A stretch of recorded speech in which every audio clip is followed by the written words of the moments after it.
welcome back to the Osumania Long Note Tournament 4th edition. And we are officially done with the qualifiers. Everyone, all 170-ish players have done their qualifiers. Like 170 players was the amount of people that actually signed up to a lobby. I think it's a little bit more than that. Well, we'll get to see in the qualifiers results soon, but I'll introduce myself, I guess. It is 2 a.m. right now. I am commentating from France. I am Pachaj. And I'll be commentating these qualifiers results and RO64 Mappool Showcase with Imperial Trinity. How are you? Hello everyone. I am doing great. It is, to note, Pot 2 a.m. in France right now, so he is doing the midnight shift with me, fortunately. Yes, I'm not called Pat 2 a.m. Rages for nothing. True, he is very angry, and someone who's angry, we shall get the showcase on this way. And before that, though, we'll show the qualifier results, and which should be very exciting for many players. So, just to recap, it is the top 64 players that will move on to the round of 64. And unfortunate for anybody who did not qualify, but we will show the results. Yeah, I think without further ado, we're going to go into the results because there's a lot of players, and we don't really want to take too long, especially since I have work tomorrow. Yep, he has work, and so do I actually. So. Oh no! Yeah, let's get this show rolling, shall we? In any case, we're gonna go through the eliminated players in bulk. So up until top 70, we're just going to go through the names here. So Adrian Laser is not actually the last player on our roster. Gamer Chris is actually going to be our last player, unfortunately. And also shoutouts to Pork is great. Pork really is great. Unfortunately, between Adrian Laser and Pork is great, Adrian Laser is going to win here. Yeah, and as you guys can see, we have the seed average on the yellow text on the left column, as well as the score average right below it. It might be a little bit hard to see if we're on mobile or something, but we are going through the bulk as we move on to the round of the 64 players. The numbers will be a little bit bigger. So, and then here we have the next group of 10. No, my Frenchies, no! Adrian, Poketwan not making it 153rd and 59. Yeah, 07. Oh, no. All right, let's keep this going. On the next one, we have another Frenchie. No, Waxy is not making it either. Waxy over Poketwan and Adri. That's actually quite surprising. And we have Sidney, long-time five-digit king, also in 144 seed. Sinab over Adri and Poketwan is actually crazy, by the way. Yes. Noodles, man. Not noodling it hard enough, unfortunately, but still a good effort. And I see Bija as well. Ooh, and we have the next 10. GS Link not qualifying. That's not either. Yeah, and Jungle Snipes. Yeah, like some names here might be recognizable, and they're good players on their own right. Like Jungle Snipes, seed number 97 on stage 7, so we're starting to see top hundreds in terms of seeding. But like, those are good players, and they're not making it.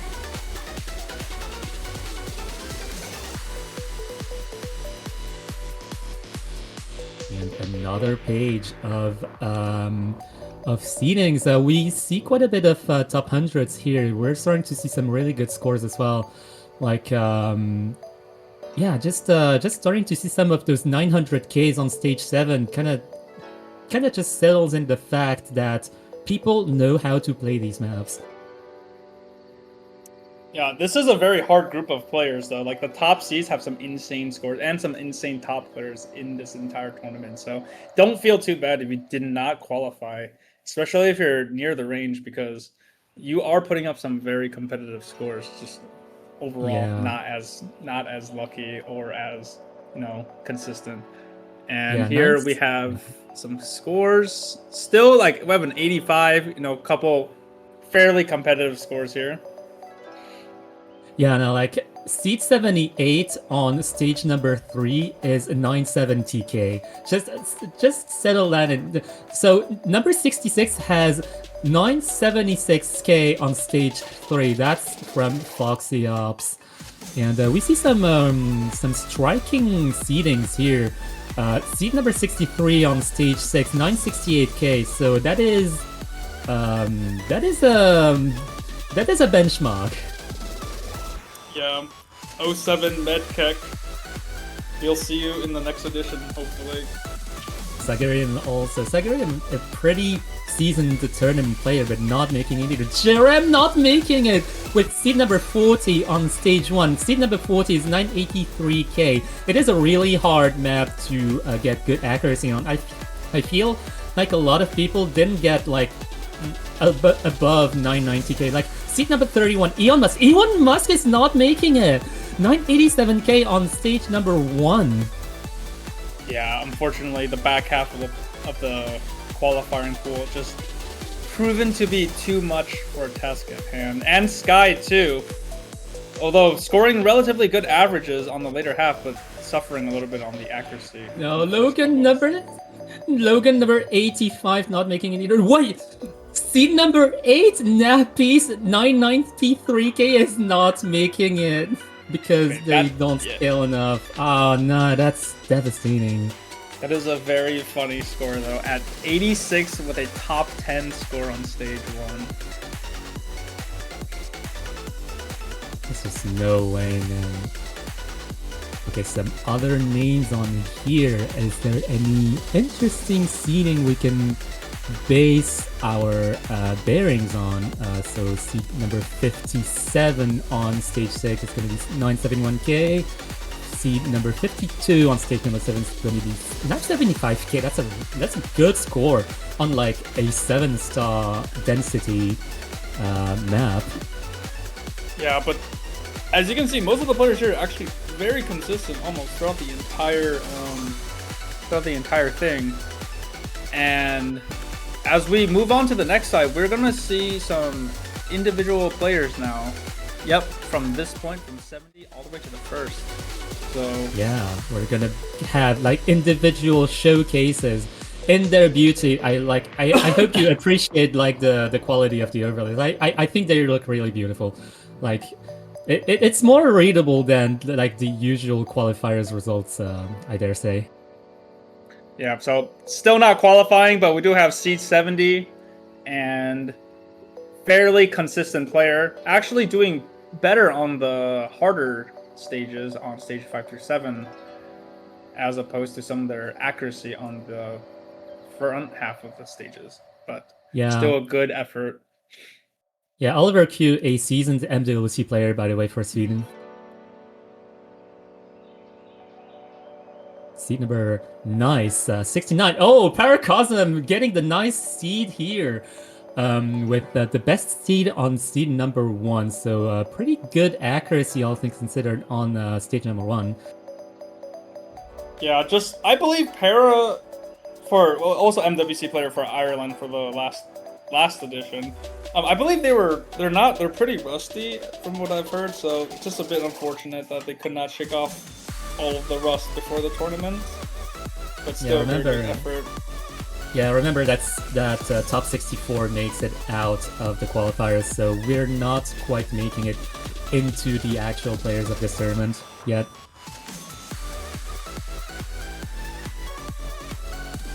Seed number 68 is going to be Sophie the... I don't know how to read that. I don't know. Oh, seed number... yeah.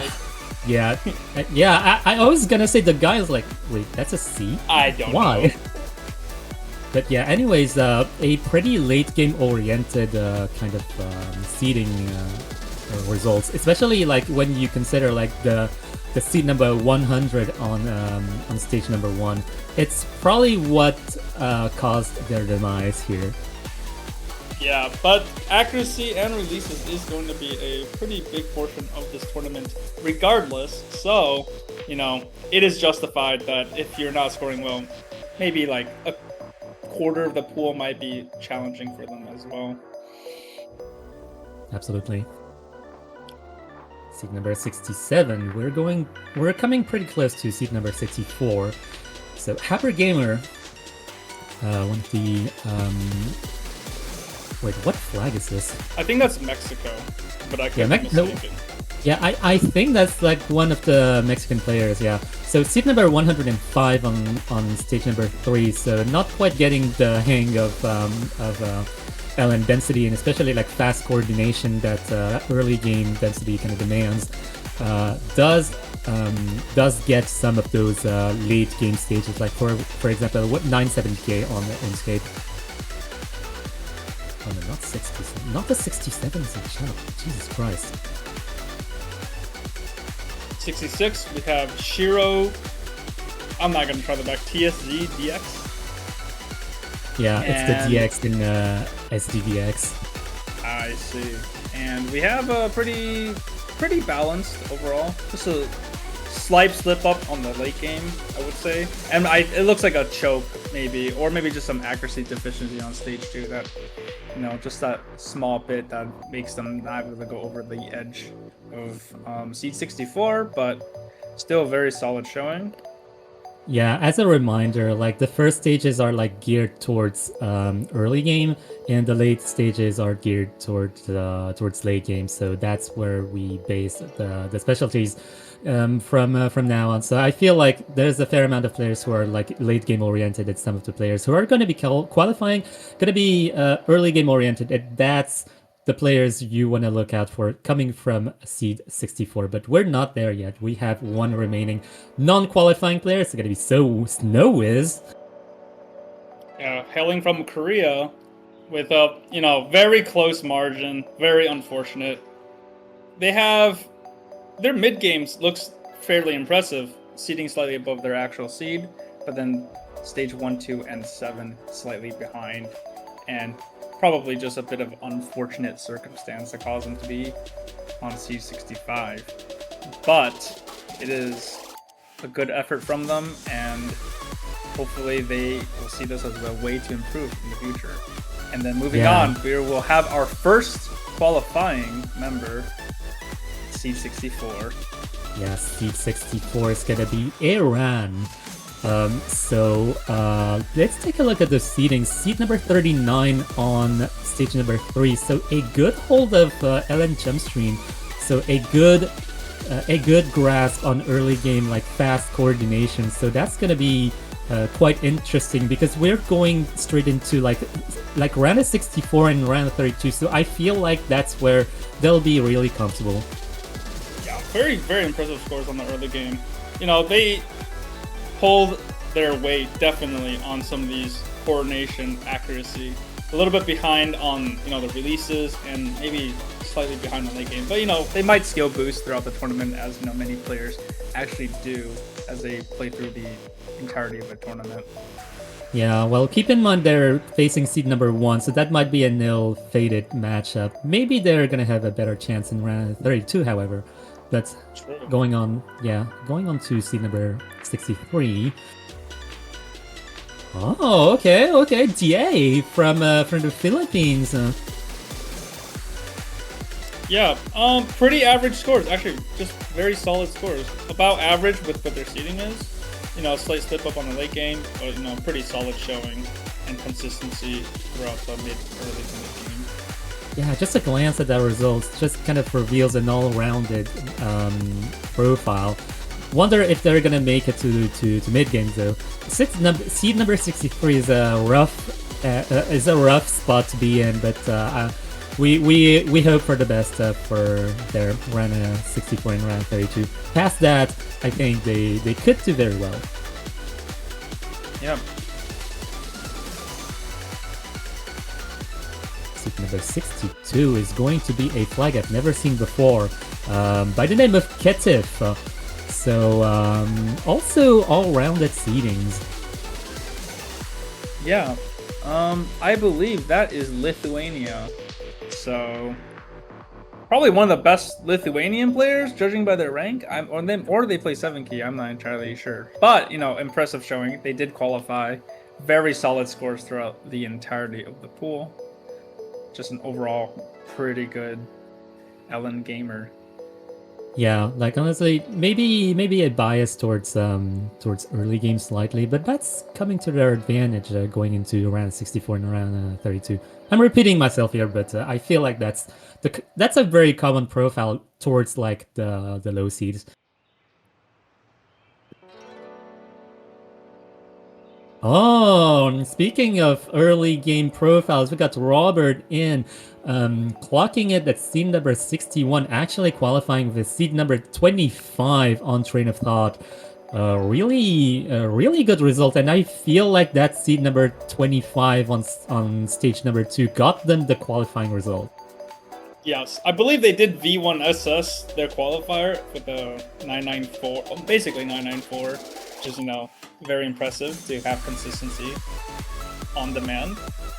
So, yeah, congratulations. Yeah, depending on how good they like appropriate their round of 64 and round of 32 Mappools, like depending on how comfortable they are on those Mappools, they might be a menace to be reckoned for the top seed facing them. Yeah, it might be an upset incoming.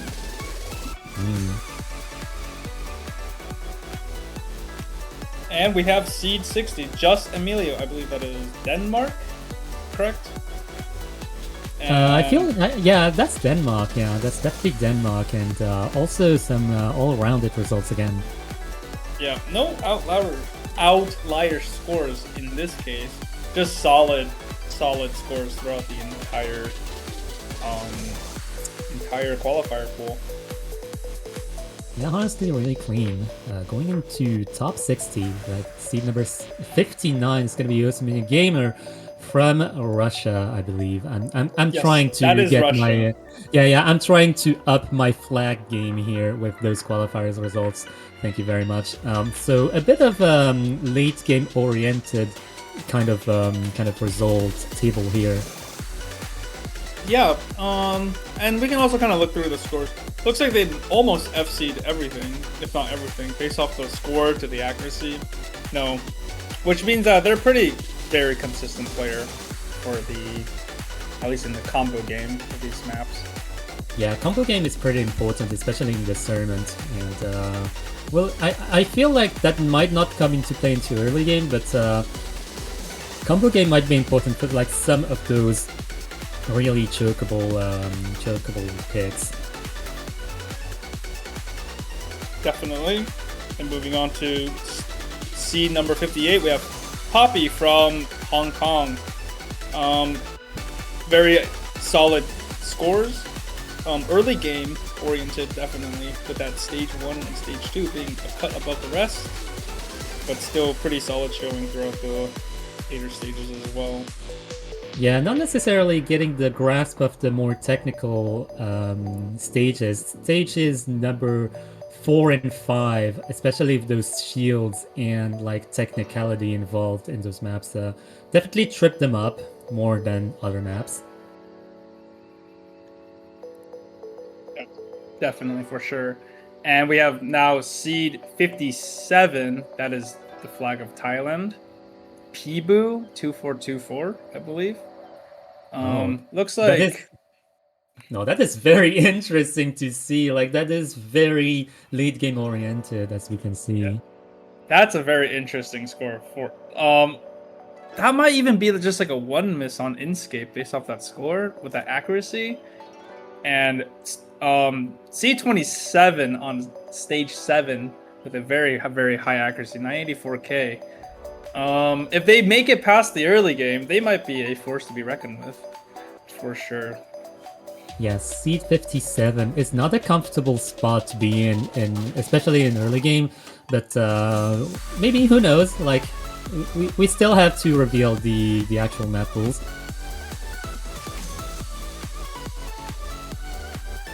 What? Hello? We have a name here, Mr. Newson1234 from the UK, a MWC player. coming in at seed 56 is not on my to do on my calendar. You know, you take it away, Patu. Bottom seed?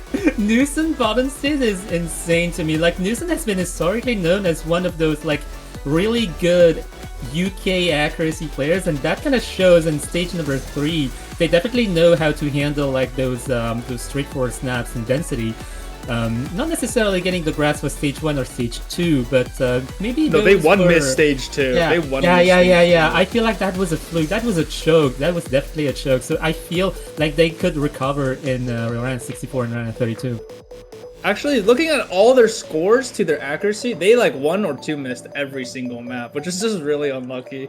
Like 993 with a 964 is really low. It should be like a 975. So I think they just choked a bit too much on these qualifiers, which means they're actually a lot better than seed 56. They should be much higher than this. Just a bit unfortunate. I mean, knowing them. Sorry, I mean, knowing them from NWC, that's textbook Newson. That's textbook Newson. True. That really is good true. accuracy. Yeah. Anyways, going up, seed number 55 is gonna be Senkyu, one of the goats of French-speaking community, actually. So coming from Switzerland, French-speaking Switzerland, actually. Going to be, yeah, probably the first French-speaking qualified person here. Very geared towards the late game here, not necessarily getting a good stage 1, but definitely getting the grasp of, for example, like stage number 7, 979k is like a really good result. That's also a 1 miss, by the way. 99.42x with a 979 is a 1 miss. So a little bit of slip up could have landed them a little bit higher on the seed, but still very good results overall. I just got a ping from Robert saying they're French speaking as well. I forgot about Robert. Robert doesn't count. Bad. He's Canadian. He's Canadian. He doesn't count. Yeah, it's not a European. Yeah, anyways. Crimsonite is going to be seed number 54, and seeing their seeding is quite dynamic, actually. Seed number 34 on density, so I feel like they're getting more of a grasp on straightforward patterns and less so on the technical aspects of LN. Yeah, but to be fair, stage 1 and 4 are very hard to act to begin with, and probably not what a lot of people are used to begin with. So it will come with practice if they do practice, obviously, but still overall very, very good seedings. Seed number 53 is going to be Agata Kanna from Chile. And seed number 25 on density. I feel like there's a lot of people who know how to like handle U East core density, and that is those are forces to be reckoned, because like they can lock in on those picks, because there's going to be quite a fair amount of representation of those types of maps in map pools, but they're only going to represent like a tiny portion of the map pool, so gotta watch out for those other stages. Yeah, definitely. And we have Wolf Fesh from Vietnam, I believe. Another all-rounder player, fairly high ranked in terms of their 4K rank, but probably geared towards late game again, judging by their seeding. Yeah, like a shower thought I had, like thinking about this qualifiers, like that stage 7, sorry, was kind of pretty close to like high SR farm maps, quote unquote, like farm LN maps. So that might that skill set might come into play, like PP farming and so on. And we have C51 Arrow. You might know him as Man Welshi, but he rebranded. Anyways, we have a solid late game player here with higher seeds on the late game. Bit unfortunate on stage 1, but that accuracy a bit lower than usual. But still impressive showing on most of the LN stages. Yeah, I'm honestly quite surprised how like Manuel, also known as Aero, just kind of nails those late game stages. So definitely showing why they have like that rank number 20 on 4K. Like 982K on fake is like no slouch. Yes, definitely. And we have CRZ nickname from Nickname China. C50? Yeah, very That's crazy. Sort of an outlier, I would say, in my books at least. But let's take a look at their scores. They have, probably the most average scores I've seen. A little bit lower on the later half, which is a bit surprising because I feel like they are fairly physical as a player. Okay, apparently Nickname had a different setup than usual, so maybe they're a little bit nerfed. So might want to watch out for that name because they're quite seasoned in terms of tournament experience. If they actually get a decent setup, yeah, the dark horse of the low seeds. I think he had a new table, right? He was the one who's rescheduled because he didn't have a table set up until Sunday. So maybe once he gets used to his new setup, he No way. Oh, we have Anthony. reason for rescheduling? I do not have a table. That's crazy. Yeah. Okay. So once he gets his flow going, there might be some funny scores coming out of Seed 50. Okay, moving on. We have Anthony 2308. I don't actually know what flag that is at all. Me neither. Don't ask me about flags. I do not know anything about flags. But geez, those late game stages do look tasty. 980k both on Inscape and Fake. Definitely getting a grasp of this physicality, showing that 193rd rank on 4K. I looked it up. It's Costa Rica. One of the few Costa Ricans we have playing Mania. So, maybe... congratulations for representing your country. Yeah, maybe MWC one day? MWC one day? Maybe. We have Jose XD from, I believe that's Spain. Yeah, that's Spain, man. Putting the pain in Spain right now with, really good technical abilities here. He's a shield player, guys. He can play stage 4 and 5. Just put that out. Still pretty good scores overall. A little bit lacking on stage 1, but I think that's one of the hardest stages to nail consistently to begin with.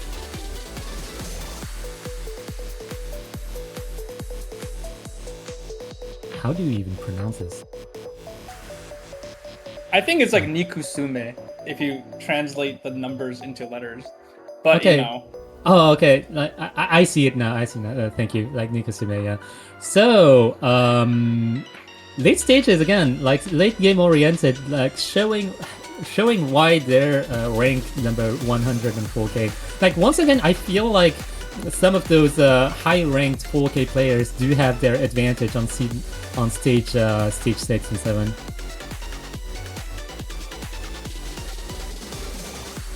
Yeah, actually, first player from Japan as well. And then we have Shadow GM from Mexico. One of the, I think they played MWC, right? At least one of these years. I feel like I've seen them before, but yes. Contrasting to some of the previous profiles we've seen, stage number 1 is going to be a 986k. That's going to be clocking in scene number 35. We are starting to get to see some really good scores, like 989k also on stage number 3. Really good grasp on pretty density based patterns.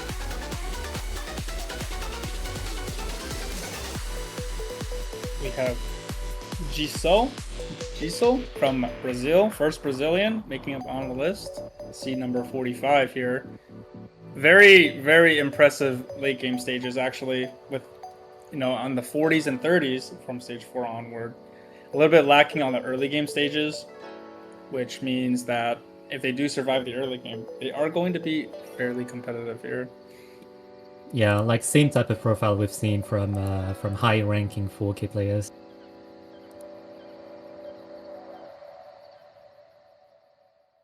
Oh, Polymarid! Let's go! We've got one of the Polish boys. Pretty all-rounded, all things considered, and yeah, seed number 44. And I feel like the seedings kind of revolve around that 44. he is like the most average player in terms of score on his own seed. So he is probably just the consistency player, which lands him rightfully in the middle, or near the middle seed of these qualifiers. Yeah, honestly, like really good representation for Poland here.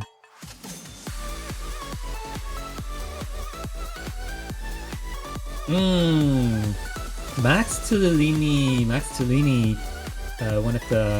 one of the players of all time, really, showing what they can do on those late game stages once again. Like it is another one of those late game profiles. Yes, they are from Guatemala. Guatemala, yeah. Thank you so much. I forgot. I completely forgot the country. They actually skill boosted a lot in the last couple of years because I did play against him in Namped like in 2023, and now he is almost a top player, or a top player actually, if you really think about it. So congratulations to him on seed 43. Yeah, Max Tullini made it to Andalusia with the Guatemalan team as well. So. Yeah, I'm looking forward to see what they can do in the next years also.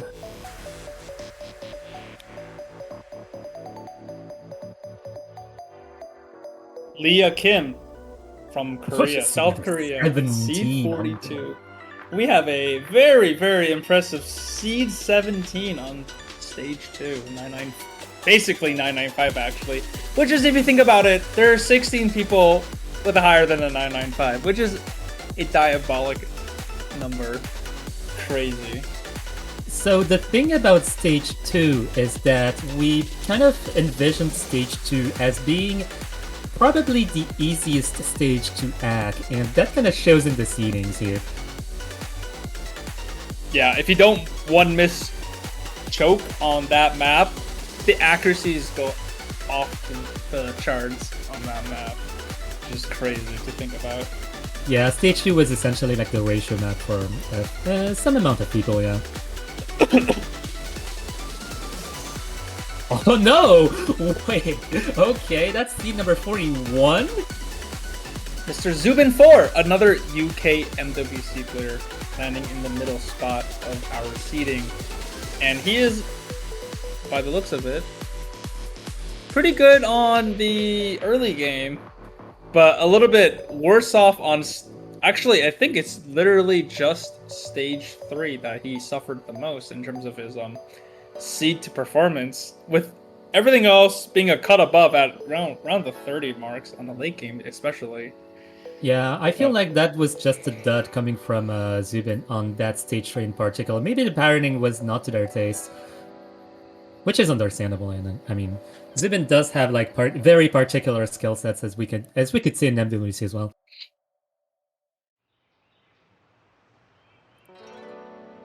Another Polish representation here, Malza. Malza, one of the revelations I kind of encountered randomly in a multi, to be honest. Really, really good player, especially like in the early game side of things, but also in the late game side of things. Not necessarily getting the technicality, or maybe choking the stage number 3 as well. But and 6, he did choke stage 6 with score.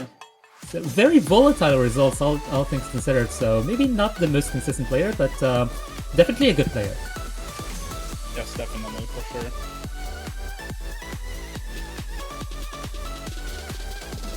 We have Jackie Lover from South Korea, seed number 39. Very impressive score on stage 6, seed 12, with basically almost a 990k. That is a very, very, very hard map to get consistent, as well as high accuracy on, considering the diversity of the patterns. Which means that they are probably very late game oriented player, judging all these scores. But very impressive score on that stage 6 nonetheless. Yeah, it kind of shows how hard those qualifiers went. Like, consider that seed number 12 doesn't have 990k. It kind of just shows just how many players. Like, it's probably 11 players who got 990k on Inkscape.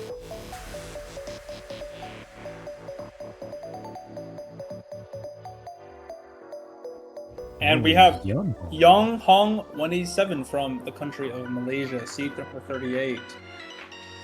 And looking at the scores, pretty good, consistent, actually very consistent throughout the entirety of the pool. A bit of a trip up, however, on stage 5.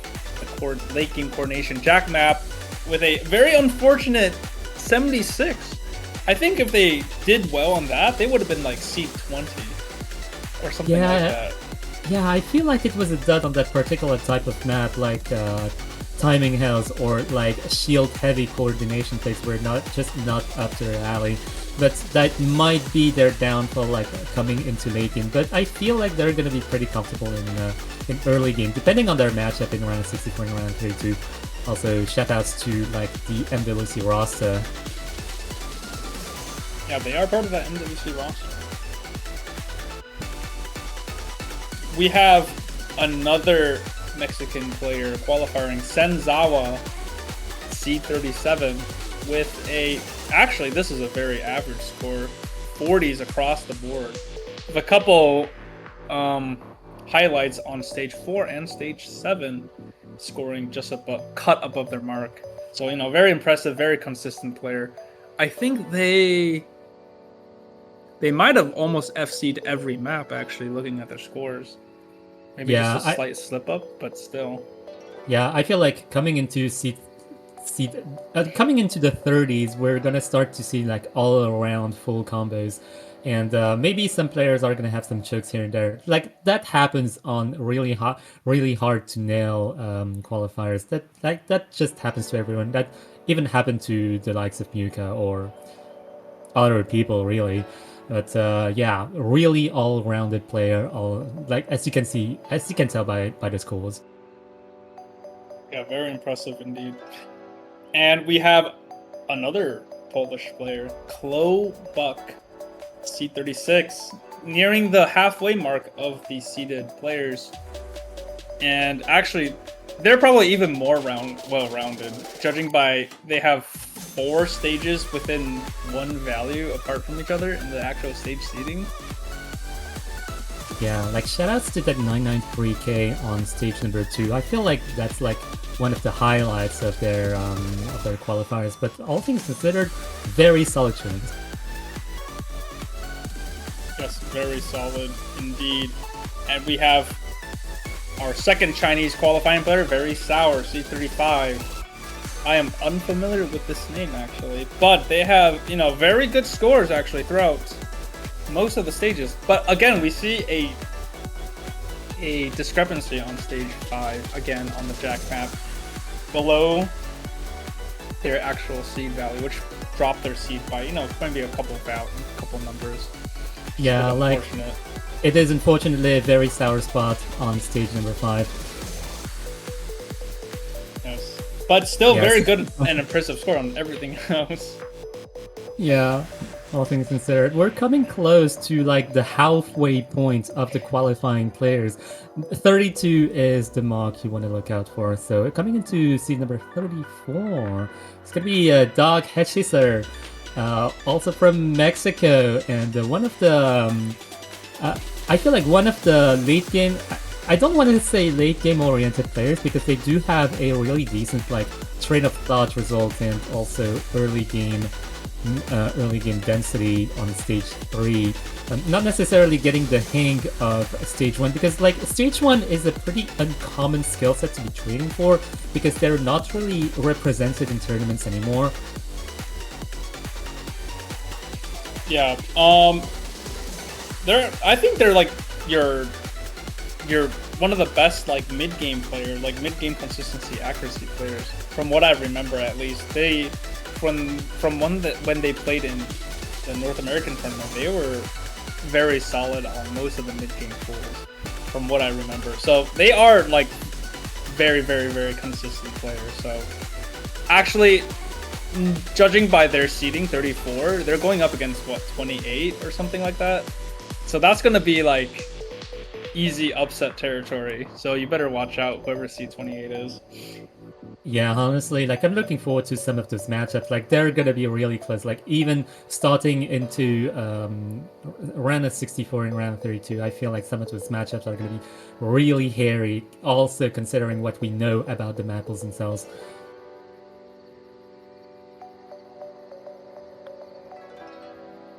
Ooh, We another have Russian. Rift Toyu, another Russian player, 33. So 33 go against 32, right? If I'm not mistaken. So they're going to go head to head against the next player that we're going to showcase. And looking at these scores, very impressive. Very high on the consistency. On actually Yeah, even the early yeah. game, look at that, almost 990 on stage 1. That is of some accuracy to be said, as well as the early game pool. So they're actually going to be very, very well prepared for whoever they're going to be facing against on the Like next seed. yeah, like right onto round of 64. Like I feel like those scores in early game are gonna be really, really bad for seed number 32 that we're gonna show right now. Who is the unlucky player who's gonna be facing them? It's gonna be Batketka, but Batketka is even more of an unlucky draw for Riftoyu with the seed number 6 on stage number 1. That is an incredible score. That's a very, very, very good score. That's very funny, actually, that seed 32 and 33 are both early game oriented. And that's going to be maybe one of the battle of the ages, you know? Maybe they'll go to tiebreaker. One of the few tiebreakers we'll see on round of 32. Or 64, No way, I misspoke. man. Oh, that's Yeah. gonna be the matchup of all time, man. Random 64 is already looking exciting. Yeah, but there's still no slouch on late game either. So like, and also Rift 2 is also no slouch on late game. So they will scale pretty well into the pool as well. Okay, on to seat number 31. I'm Yee. Now this is a very funny score. Mr. I'm Yee Korean top player sitting in the middle of the pack. Let's take a look at their scores. They actually just didn't act very well in general. They did FC, I think, every map by the looks of their scores to their act, which is extremely funny because if they survive, which they probably will because they're going against C33, they will be the second dark horse of the tournament. Yeah, if they make it out to late game, I'm afraid of what they can do on the late game like maps. Like that's really scary. But they gotta make it out of early game. That like on mLN4, that was the demise of like many late game oriented players. Yeah, the early game was like very early game, and a lot of heavy AC players were seated pretty high as well. So then it was very hard to get out of the early game stages as a late game player. So, seed number 30. It's gonna be what? No, we're gonna be recognizing more and more of those names as we go up because top 30 is packed. And starting with the packed, with one of the packed people, is gonna be our mascot. It's gonna be Leon with seed number 10 on stage number 3, getting a good grasp on those 1-4 snaps. And seed number 16 also on stage number 1. 9-1K. Really good score. Actually, I feel really bad with seed 34 or whatever because he is a early game monster, especially also in MWC, as you can see from these qualifier results. So his early game might be a cut above the rest. As for scaling into late game, we will worry about that later. But he will be demolishing these early game stages for sure. Absolutely. Unlucky draw for seat number 34, really. MMTTYY, Mitty, I guess? It's gonna be our seed number 29. Also a early game oriented profile, and we're gonna see some of those early game oriented profile like in the middle of the pack here because like some of like to get early game right, you do have to get like late game right to a certain extent, and that's what they're doing right now. Yeah, actually, this player is like a very AC player, from what I know on leaderboards. Also a Jack player. So they do actually have the physicality to push some of these later scores. So you can see their accuracy is actually incredible, especially on like stages of stage 1 and stage 4 respectively.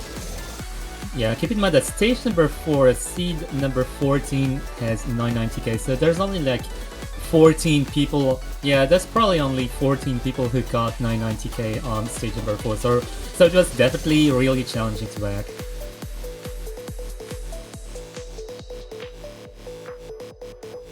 Lalito 898 from Peru. Another, I believe I think they play MWC. If not, I might be mistaken. They at least played 4DM, and then I think they transferred to MWC kind of immediately because Peru, like 4DM Peru is like so strong that they can basically transfer to MWC right away. So yeah, Lalito very late game oriented. As with look at that stage 7. Yeah, 991k. Stage 7, like we've got more 990ks on stage 7 than in other stages, I feel like.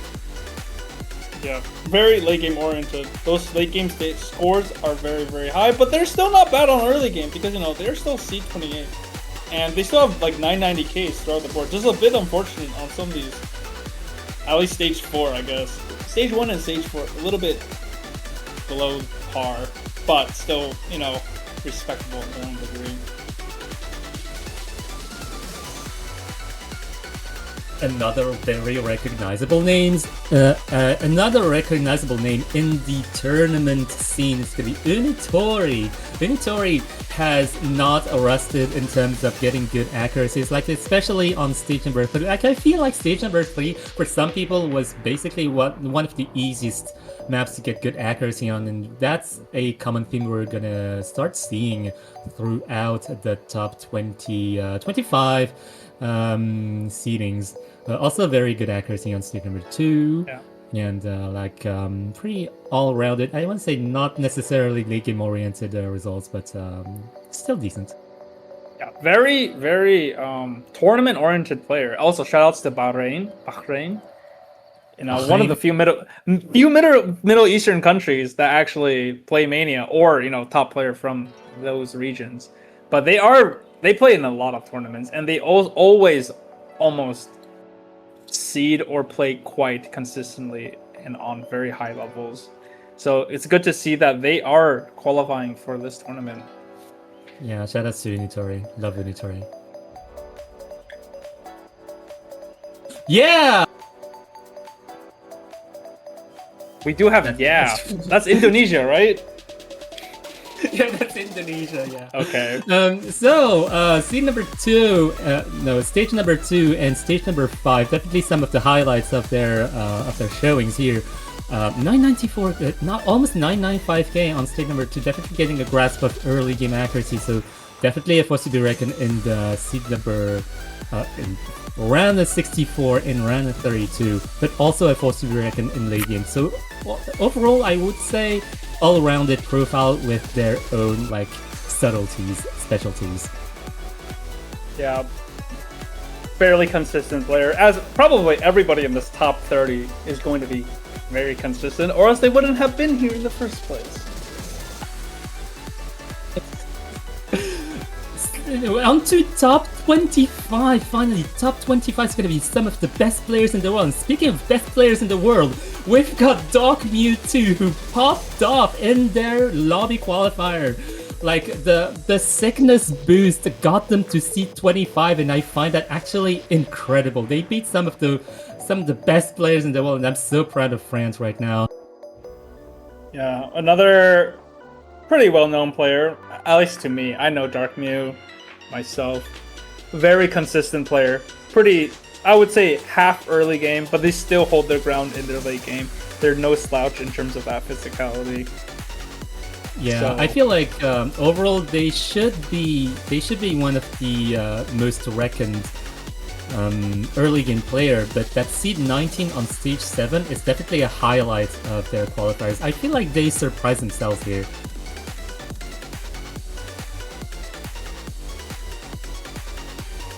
And we have Tonals Four DM player from USA, at least 4DM 2024 of last year's edition, seeding, pretty high in their own respect, but really respectable scores, especially with that seed 16 stage 2, which is a very funny score. 995k is seed 16. You just pause and think about that. That is ridiculously high.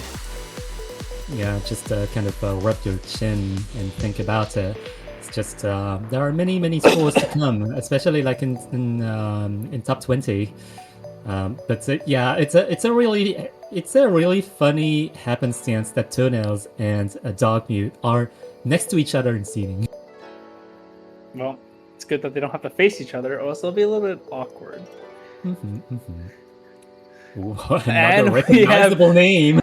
Mini Egg 23 from the UK, another MWC player, scoring very, very well on the entire qualifier, except a little bit a hiccup on stage 7.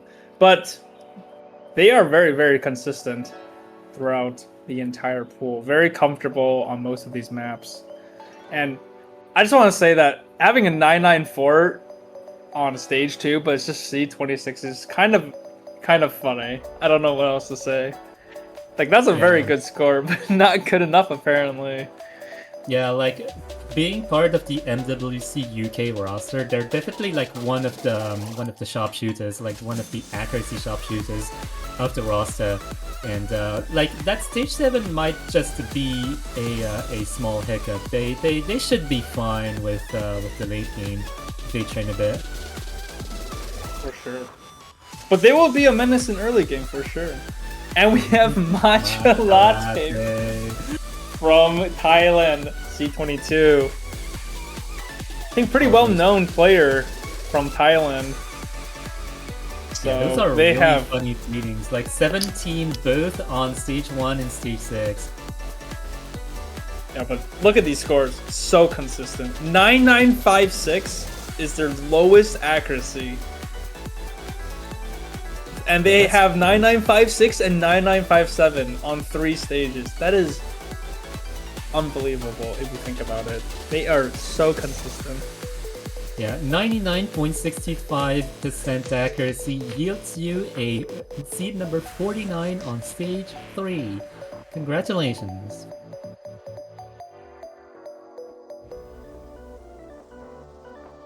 Another very recognizable name in the community is No. Is going to be showing their prowesses on stage number 5 and 6, and also 7. Pretty late game oriented type of player, but also no slouch. Gonna be no slouch in round 64 and round 32.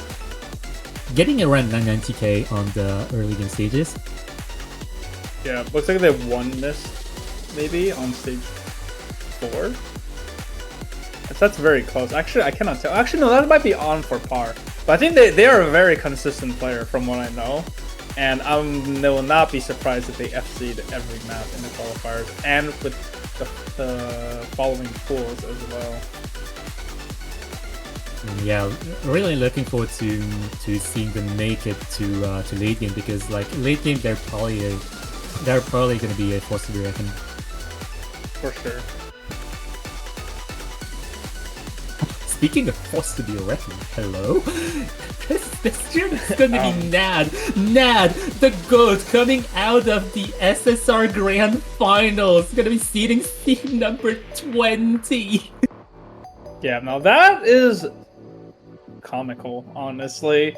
Mr. Nad, hilarious. Well, to be fair though, they are the Rice GOAT. I don't think most players can match his Rice scores, but however, this is an LN tournament. And there's going to be 19 other players seeding better than him, just to think about that. And he has very good scores too. It's not like his scores were like chokes or anything. There's just better LN players, unfortunately. I mean, speaking of chokes, look at that accuracy on stage number 2. That's a heck of a choke. Okay, that one is a choke. Just a slight slip up. Yeah, well, stage number 7 also, but I feel like stage number 7, more people kind of choked it, especially towards the end when their stamina kind of ran out. He's not running out of stamina. What are you talking about? Okay, well, maybe a stack note or something. This is the guy who probably has infinity stamina, as we know. But, you know, it is what it is. If he makes it out of the early game, which he probably will, he's going to be the third dark horse of the tournament, along with the other two. Anyways, looking forward to some exciting seedings here with Minwoo, the revelation of the MWC US roster here. Very all-rounded results, except for stage number 6. Really, that's a choke. Yeah, that's a choke. Yeah. But you know, they were drafted for their early game, and this kind of shows that they are well versed in their early game abilities here. Like, nothing much to say about Minwoo, just a really good revelation from the MWC roster. So another good revelation for this LN tournament here. Oh, it's my you goat! Can take this away. It's my goat! It's my goat Flowerful with seed number 9! We got to see the seed number 9, like top 10 on stage number 7! Yeah, let's go. Seed number 18 on stage number 2 as well. It's almost 995k. Like 995k, I feel like a lot of people got 995k on Train of Thought stage number 2. So all-rounded results overall. Maybe not the greatest on the greatest. I should be sent to jail. Nah, he should be sent to jail for choking on Inscape stage 6, because that should be a 990. So, you know, slight hiccup here on the late game stage, which is, you know, what he should be good at. But nonetheless, still a very, very respectable seed. They will be going against a lower seed after all, so they will be doing just fine moving on to those later stages. Yeah, just be careful not to get upset at on round 64 or round 32, depending on your matchup. Alright. Oh, Astal! Here's Astal! We have very impressive scores, actually. 990k on stage 1, very, very hard to achieve. Especially top with 10. How that map is. They have a top 10 on stage 4. 990k FC. Very respectable. As well as no slouch to the other maps. A bit of a hiccup and a choke from the last stage, which lands them onto that seed 17 spot. Yeah, like, mind you, that stage number 3 score is not even that bad, but like in terms of seeding, they're a bit below compared to the other skill sets. But that just comes to show that there are many good density players in the tournament. For sure. But then again, not all of this tournament's going to be density, so they will have other skill sets they'll have to put up with. And here's a name that I didn't think that was here on 16 Stereotype. Or I think Salutation was their previous username. Correct me if I'm wrong. Yeah, I believe so. If I believe if I believe what the chat is echoing as well, we are starting to see some top 5 seeds on stage 1 in stage 3. Like Salutation, also known as Stereotype, knows how to act those maps. Getting a choke on stage number 2, because stage 2 is really chokeable in its own right, and that's completely understandable, but definitely a force to be reckoned in round 64 and round 32. But maybe the other player can get them on chokes. True. Also, he choked on stage 4. He has a 997 with a 983. That's a choke and a half. That should be a 990. He actually underseeded by maybe 10 seeds. He is a known leaderboard farmer on the accuracy department, and he also no slouch on the physicality either. He just, I believe he had the case of I tried to act too hard in my lobby and I missed a couple notes here syndrome, which is a bit unfortunate. So they are probably a lot better again than his actual seeding, so better watch out. Keep in mind that seed 16 is a fumble for them. Seed 16 is a fumble.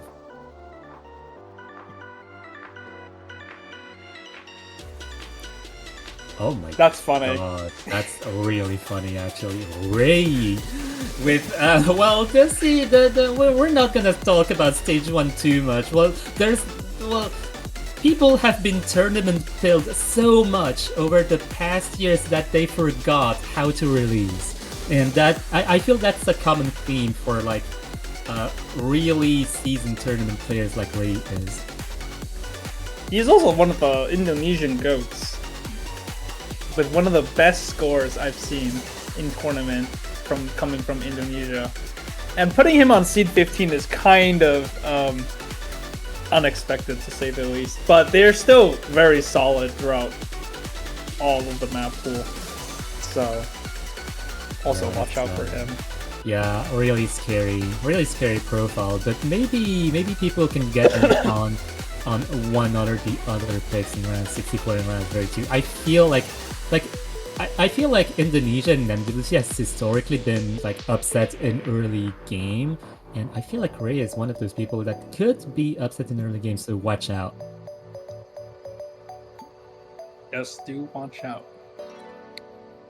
Well, we have seed 14, Plana, which is another, I think, well-known name coming in on seed 14. Just shows how hard this tournament is to actually qualify. Plana or Anosius, their other alias. Impressive seed 7 on stage 6, 991k, which is, very hard to actually act and combo on demand, but also no slouch on any of the other stages. Like, I feel like their profile is kind of early game oriented, but their definition of early game is kind of shifted compared to the normal human being. I feel like stage 6 is quote-unquote early game for them, but yeah, it kind of depends on how they scale in like really late game. I'm talking like finals, grand finals. I think they scale just fine. They are very, very good at this LN business. I'll trust. Oh, Naito Mare, one of the Chilean players, definitely getting a good hold of those LNs, especially in the technical aspects. On What's My Name and I Might Trip, some of the most technical entries of this Mappool, definitely not phasing them whatsoever, and look at the scores, really all-rounded altogether. Another consistency player, very good at LN. They don't miss. I don't think they missed any map here from the scores to their accuracy. So they are, a top player after all. So congratulations to them. Yeah, lucky 13 here. And going on to top 12 could be Jay Lai, one of the most recognizable names among the Malaysian roster, and look at those scores. Seed number 9 on stage number 5, getting so think about it. Like, look at this score, look how close it is to 990k, and figure out how many like 990k scores we got on stage number 5. That stage was hard to add. Yeah, actually, they're almost a 990k merchant. Look at how many 990ks he's about to get on every stage. That is the benchmark for top 10. Look at that. Yeah, like, yeah, this is the caliber of players we have to pull for. We are so cooked. Yeah. Zikuri at seed 11. One of the most skill boosting players from Brazil, I'm pretty sure. They were 4DM in 2024, and now they are a top player. Also playing in MWC, I believe, this year. So yeah, look at these scores. Yeah, really good tournament. I would say really good tournament history here, and also very skilled at keyboard mashing apparently in the chat. So shoutouts to them right now. Yeah. And we have Foa Melt 1 from China, seed number 10. The last double-digit seeding And he is the first. Oh, actually, I lied. I was gonna say he was the first 990k plus player, but he did trip up on stage 5. But if we ignore that, he has 990k on every stage. Very, very, very well rounded, as well as just good player throughout all of these stages. Yeah, honestly, a really good representative of China. Like China, the seed number 1 in MWC, one of the monsters that you do not want to encounter in a tournament. Chinese players are so scary, man. Yeah. And to think that probably not half of them signed up for this tournament, which is funny to begin with. Yeah, thank you Discord, thank you VPN wall. Firewall, yeah. I don't know. All right. First single-digit seeding is another Chinese player, Parasol Tree, a very good player. Back to back, let's go. I should mention, however, that for Chinese spectators all around the world, that there's going to be a Chinese restream later. I feel like it's going to be 12 hours later from now. So Chinese players can actually watch it on Bilibili without like the constraints of Twitch.tv. Yeah, and look at this player. 4 stages, top 10. 3 of them being seed 8. Super consistent. He is a V1SS player from what I remember on the leaderboards on ranked map. He is super, super, super good. Yeah. Speaking of which, like that seed number 5 on stage number 2 was probably a V1SS. I cannot check the judgments right now, but I feel like that's a V1SS or close to. For sure. And we have.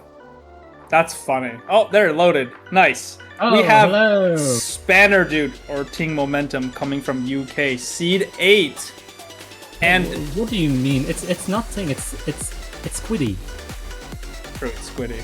Also, I still can't say that there is one top 990k plus player because he choked on the last stage, unfortunately. Because we did see one of his like score leaks. He had like a 992 or something, but just unable to replicate that in the qualifiers, unfortunately. But everything else, stellar scores. So. Yeah, honestly, I didn't imagine Squiddy being that good. Like especially like on stage number 5, 992k, like getting a good grasp of this technicality and coordination aspects. Really, they've always been known for like getting good accuracy throughout the years, and that hasn't waned with time. Yeah, I think they would have seen it just a little bit higher if they didn't mess up on that last stage as well. Unfortunate circumstance, but it is what it is. Alright, Lucky 7. Who is Lucky 7? Oh, this is a Lucky 7. That's horrible. Mr. Konkawe, Thailand player. Accuracy extraordinaire. Now, he has... Oh, no! Okay, now this is like the opposite of the last person. No. He has insane scores 2 through 7, but just accidentally missed one note on stage 1, landing them on 25 seed. That would have been like top 3, I think, with a 9981 or something along those lines. He would be like seed 3, 4. Keep in mind, you got 2 tries. We got 2 tries on each of the stages, but no, there's still a choke in there. It's like really chokeable when you lock in. Like when you lock in too much, you kind of just unlock. He fell asleep. It's okay. Understandable. The song put him to sleep. Yeah, might be a window of opportunity for around 64 or around 32, to be honest. Yeah, very unfortunate. But you know, he does a little trolling. It's okay. I don't think it will impact his overall like opponents too much, but it is just kind of funny to see that he has a insane scores on every other stage, just except the first 3-star map. All right, next. Top stakes, Velos. I did not expect to see this name here, but hello. Velos, Taiwan, very insane player, skill boosting, as per usual. But look at that stage 7 score, C2. That is the second best score, 994K. So only one other player has a better seed 7 than Veloz. Insane. And stage 3, seed 3, 99. Okay, that's a 994. He's 1 point off. Yeah, That's we're just gonna round it up, yeah. Like 994 on stage 6 and stage 7 are just like seed number 3 and 2 respectively. That's just, yeah, those maps are hard. Those maps are hard, but there are people in the world who can handle those maps. Actually, I've been noticing that people cannot act stage 5. Like, that's probably one of the lower act maps. Because, like, 990 being top 10 is, like, low, considering what the other maps are to offer. Yeah, honestly, like, it's definitely a very interesting case study in terms of accuracy, like what people can act or people cannot act. I feel like maybe the thing about stage 5 is like some of the short to long notes are kind of annoying to act.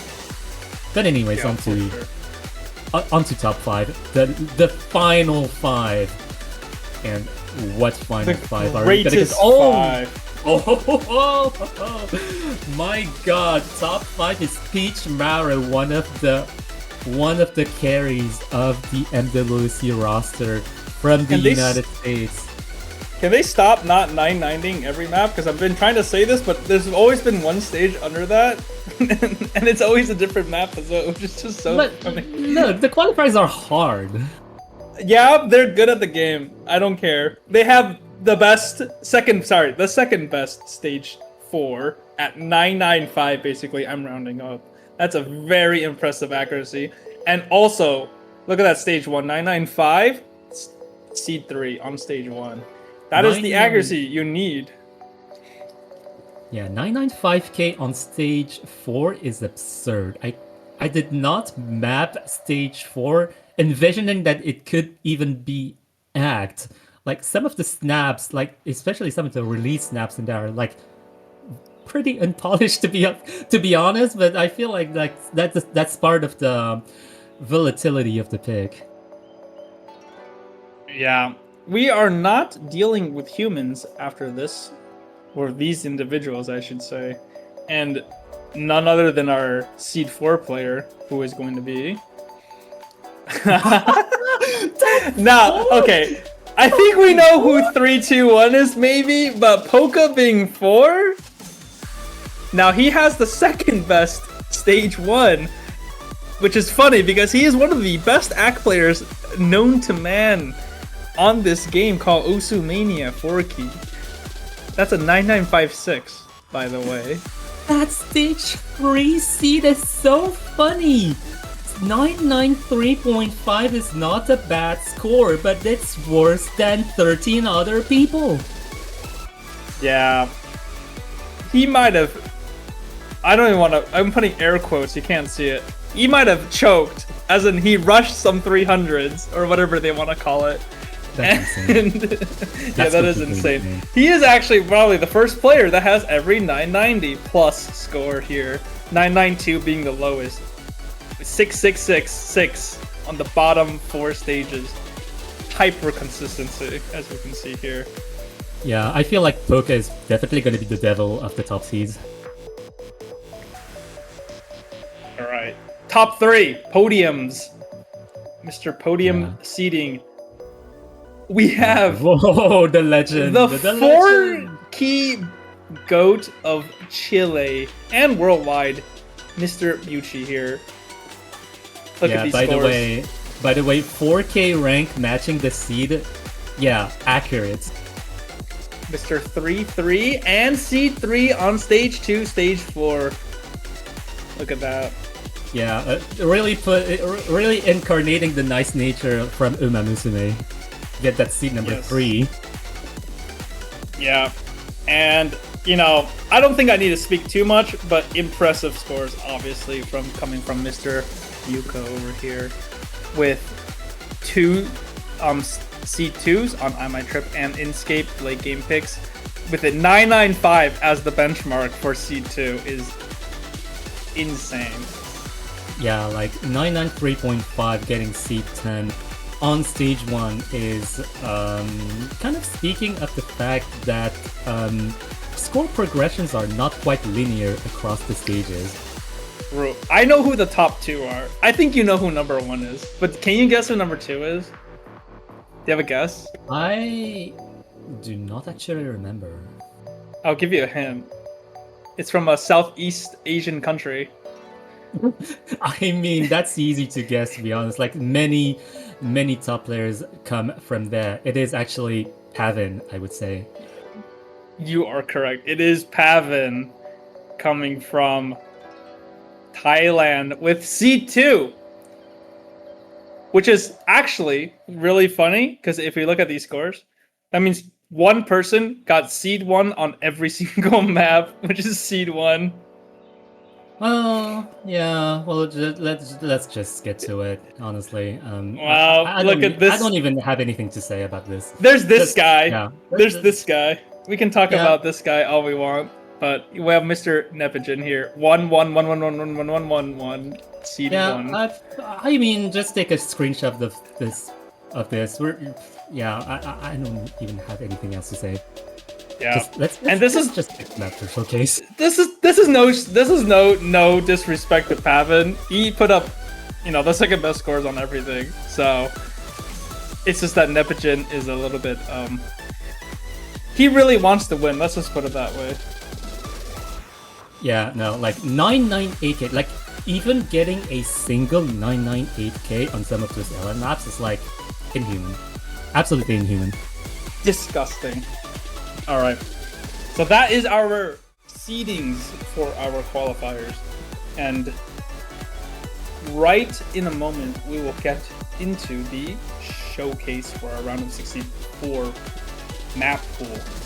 Yeah, so keep in mind that round 64 is going to be a lot easier than those qualifiers, since we are going back to a baseline difficulty of basically stage 1 and stage 2. Like, stage 2 is about round of 32 difficulty, so we are going to basically roll back, like kind of sit back into the ramen shop and just kind of look at the menu.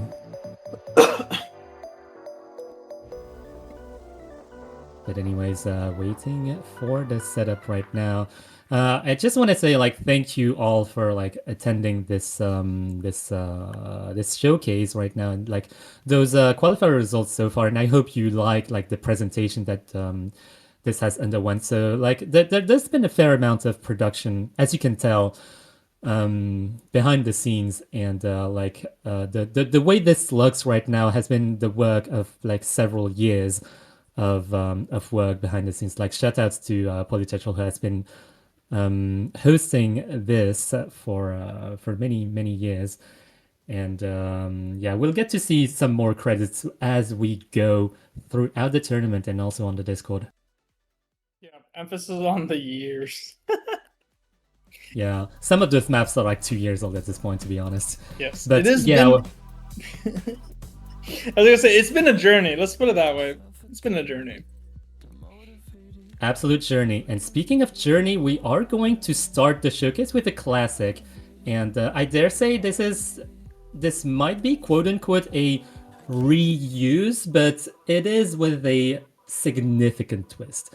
Painted Dreams, mapped by Amarum, also known as Andre MC, is one of those release maps that you may have played at OD6, but right now it is in the tournament at OD 8.0. Yep. As you can see, people are better at LNs in the Big 25, as they say, than they are whenever this qualifier was made a couple years ago. And so now we have the up the ante with that increased OD. So this is going to be relatively straightforward in terms of the snapping and releases. Very coordination heavy, very light on the physicality.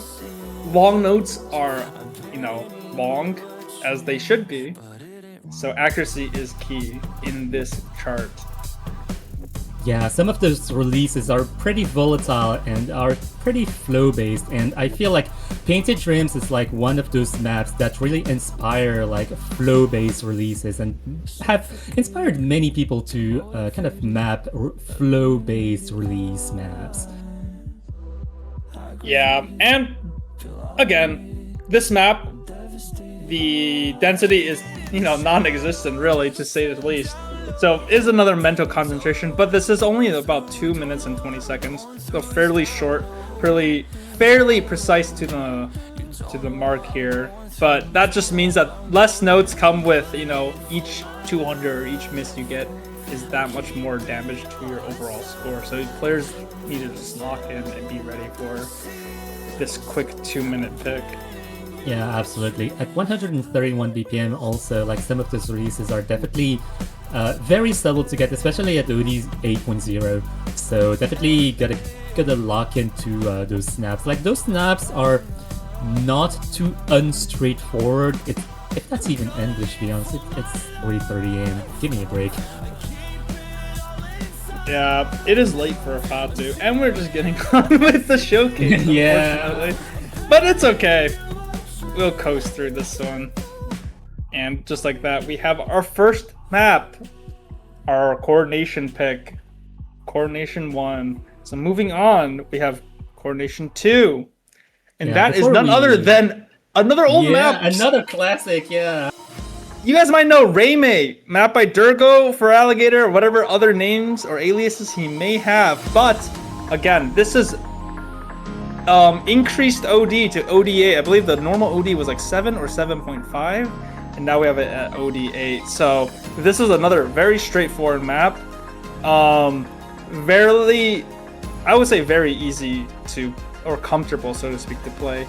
But then the accuracy is what you need to focus on. Yeah, I believe like this is a soft reuse, probably the 4th soft reuse you've seen tonight. I'm sorry. Good one. All right. Anyways, Raymay, so mapped by Durgo originally, like many years ago, like a classic, like one of the all-time classic coordination picks. Like you see those like 3-column inverses, like those are classics. Those are like how I basically learned how to play inverse.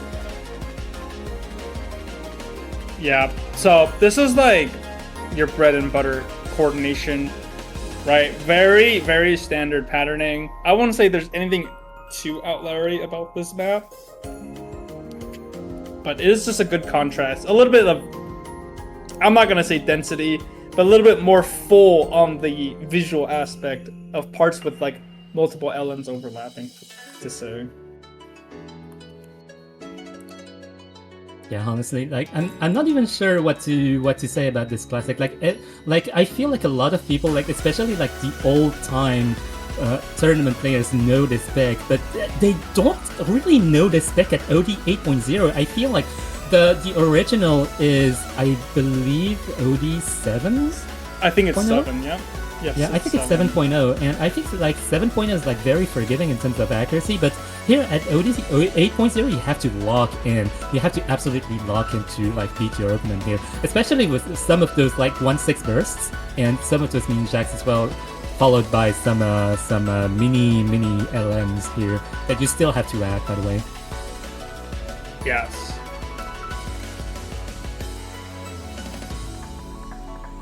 But yeah, that's Raymay. So for some of the newer players that do not really know this pick, I feel like this might be a bit refreshing to see this type of LNs once again in the tournament scene. For sure.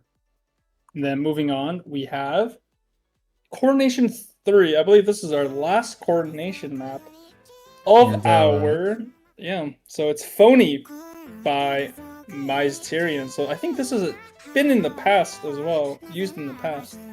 Yeah, this has been used in the past, like in community tournaments, I would say, maybe in national tournaments here and there.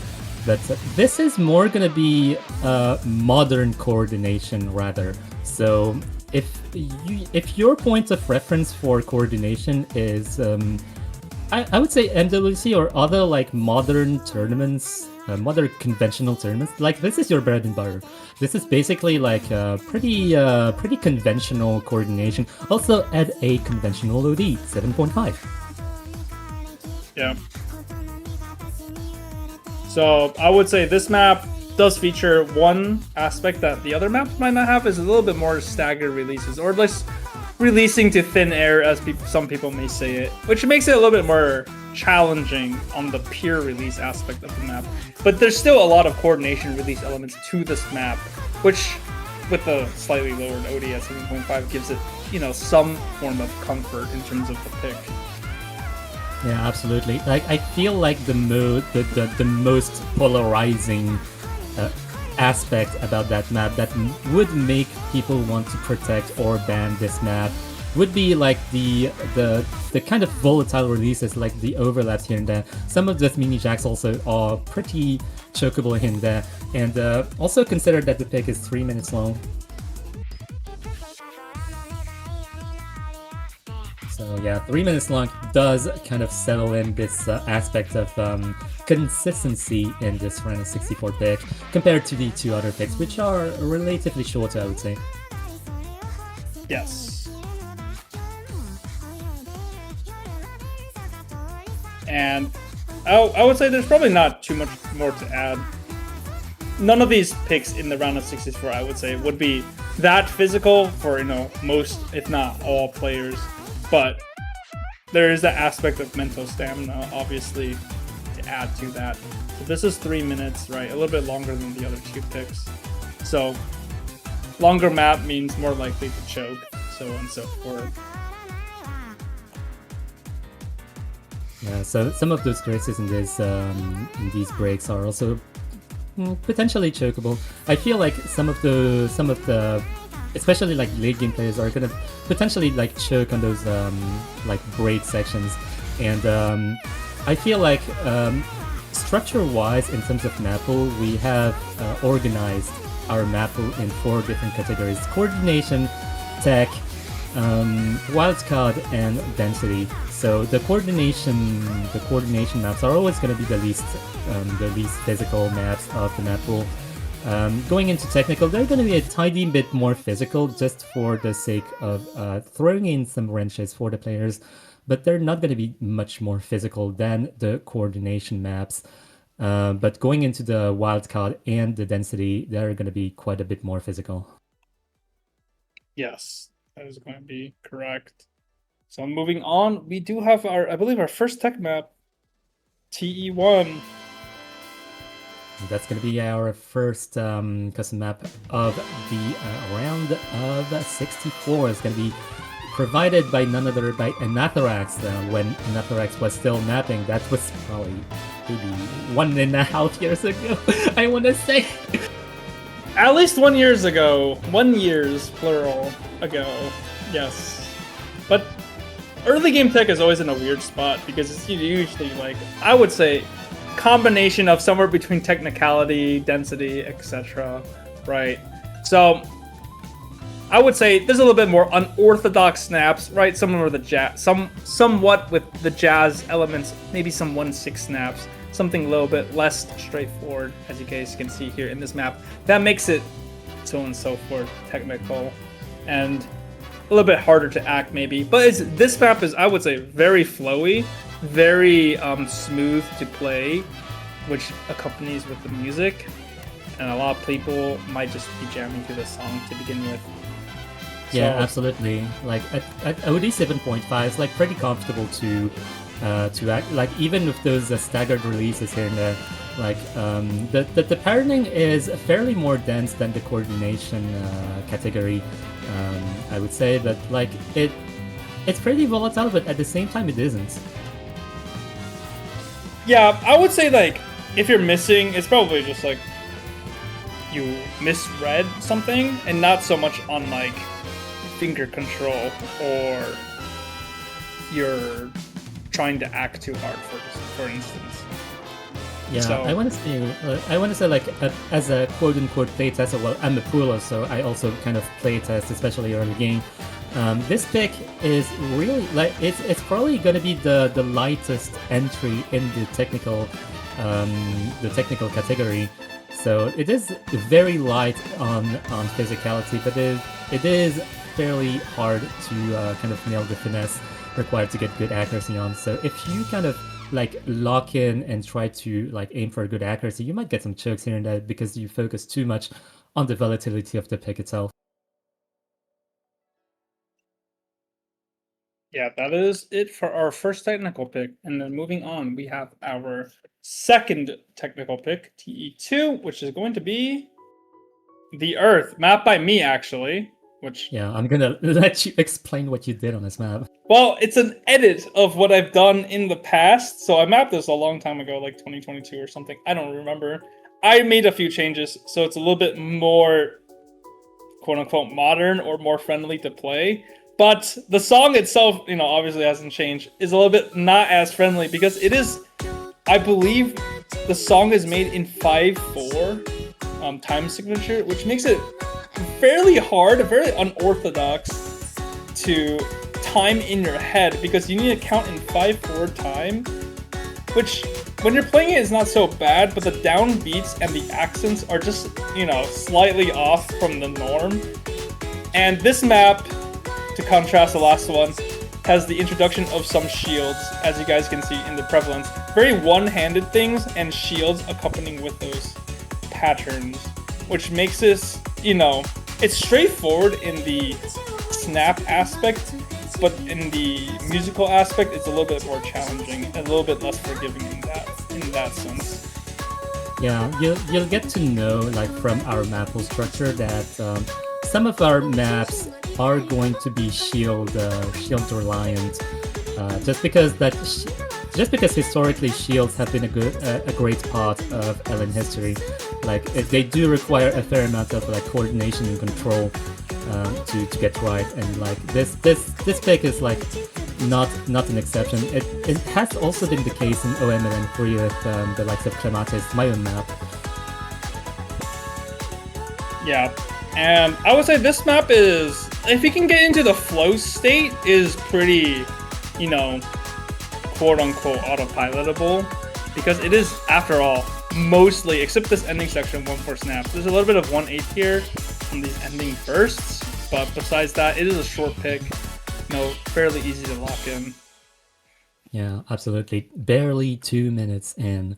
And 2 minutes is like very short, so a miss in the middle of it is definitely going to spell doom for whoever catches a miss in there, but it is also very easy to catch a miss in there because of the shields, so be careful.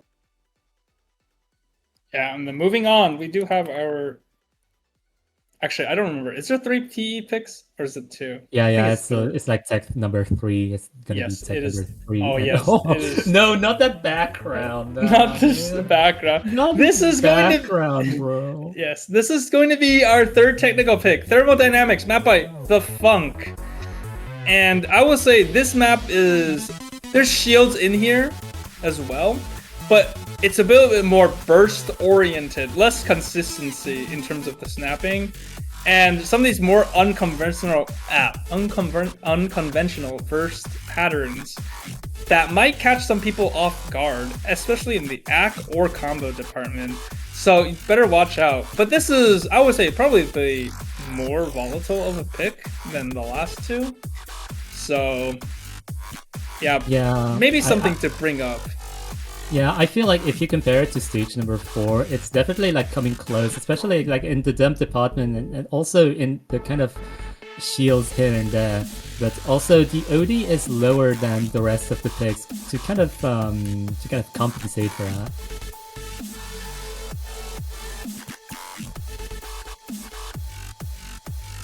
Yeah, but very volatile releases here and there, and also like it's volatile not only up front but also like on the back and the releases. I meant to say the reverse, but well, you get what I mean. Yeah, and we do have a small break section here, but it just goes back straight into the action with more bursts, more releases. Technicality being these bursts, as well as some of these shield patterning.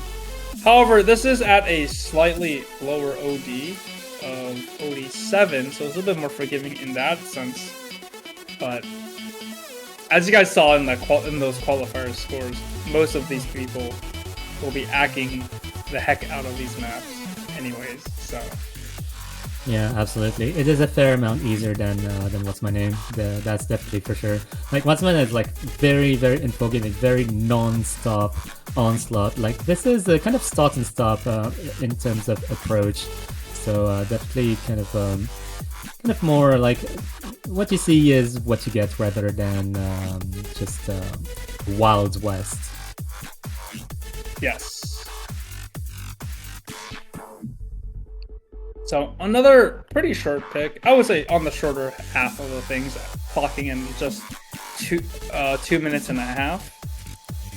So with a couple breaks here and there, nothing much else to speak of other than this is another map to get used to some of these flam releases and flam patterning. Yeah, also one thing to note, like about that ending, every single time I playtested this to kind of remind me that this map existed in the first place, I completely missed the ending because I thought the map ended before the ending. So be careful. Yeah, don't let go of your keyboard too early. That is a mistake. That is a mistake indeed. And speaking of mistakes, no, I wasn't gonna segue into the wildcard, the wildcard category like that, especially since wildcard one is definitely not a mistake. Well, it is. Well, I should say it is a mistake that we have kept this map for so long because this map is going to be 2 years old at this point. Jesuenses by Elixir, like one of the Elixir maps of all time. I really like this map. It's like really chill. It's like one of the wildcards from Elixir. Thank you very much. Yeah, if you guys have been creeping around or stalking the uploads by some of these players, you might have noticed he uploaded this several hours before because he had some obligations to fill. But this is going to be our next custom map by Mr. Elixir here, and another wild card, another jazz-esque sort of song to fill the slot. These releases, as well as the staggered flam-esque patternings here, do speak volumes to what's to come in the later stages, and this is just a small taste of what you guys will see for now. This is, as Padaraj said, very comfortable, very combo-y sort of map. A little bit hard on the accuracy with the OD of 7.6, but you know, still early game, still pretty easy for most of these players here. Yeah, I also kind of want to talk about Elixir's history here. Coming from mLN4, I believe like one of the RO64 maps from Elixir was fascinating Cat's Eye, and I think like that singular map basically kickstarted Elixir's entire tournament history, and I do want to shout out that map because that map is also fairly similar to this, but Jesuensis is fairly harder, like especially on the Rice technical aspect of things, which is why this map is in the wildcard category rather than just technical.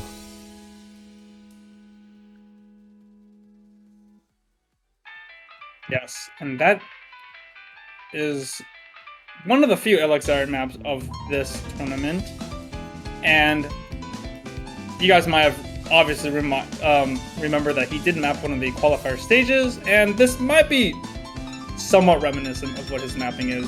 You know, some of these more pronounced sounds like pianos and whatnot being expressed in certain ways.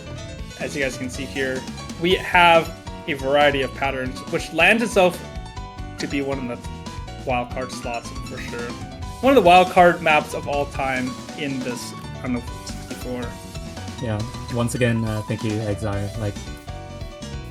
Like when I encountered, honestly, confession here, when I encountered Elixir's maps in mLN4, when filling just kind of randomly here, I was really impressed at the quality that Elixir kind of provided right out of the bat. Like just going for ranked, just casually from Fascinating Cat's Eye, and just here right now culminating to this tournament to this tournament custom, among many tournament customs in the past 2 years. 3 years, I should say, also. Yeah, for sure. And none other to round it out with our last wildcard pick, wildcard 3, which is going to be... Drumroll. Pause. Waiting. I'm waiting. It is going to work. It is going to work. Let's go. It's another classic 92 by Rule Blazing, one of the greatest maps of Rule Blazing of all time. True. I love this. I love this. I wanted to use this so bad in mLN4, but we didn't have any spots for it, so here it is. Small twist. Back then it was OD 6.9 or 6.8 or something. Now it's been a couple years, and with a couple of years of aging, so has the OD. Now it's 7.5. So players will need to step up slightly to meet the accuracy requirements for this map, which has funny snaps. Let's put it that way. Funny timings because of the polyrhythm, the math rock, the interesting guitar, everything. Yeah, I love this map. This is like one of the maps of all time. Like this is why like Rule Blazing is such an underrated LN mapper. Yeah, it's a shame that he doesn't map more LN. Although, to be fair, this might have taken him a long time to map, judging how complex the song and the map is. Yeah, like I feel like Rule Blazing is like especially good on like quote-unquote low-end LNs, I would say, in terms of skill sets. Like nowadays, what Rule Blazing kind of excels in is like early game LNs rather than like late game. Yeah, definitely, for sure. We're definitely entering early games, so that's definitely like the right opportunity to like settle Rule Blazing in. And I feel like Rule Blazing is probably not going to come into play in other stages, but like RO64 is like perfect opportunity to kind of introduce those maps again. Definitely, for sure. So this song is, I would say, probably one of the more complex song-wise, and also kind of hard to play if you're not used to what the song is going for, because it's kind of, I would say a lot of songs are pretty easy to predict what like musically is going to resolve, but this one is because of how complex the rhythm and whatever the instrumentation is doing. Might be a slight choke on some of these players, as well as acting some of these funky snaps.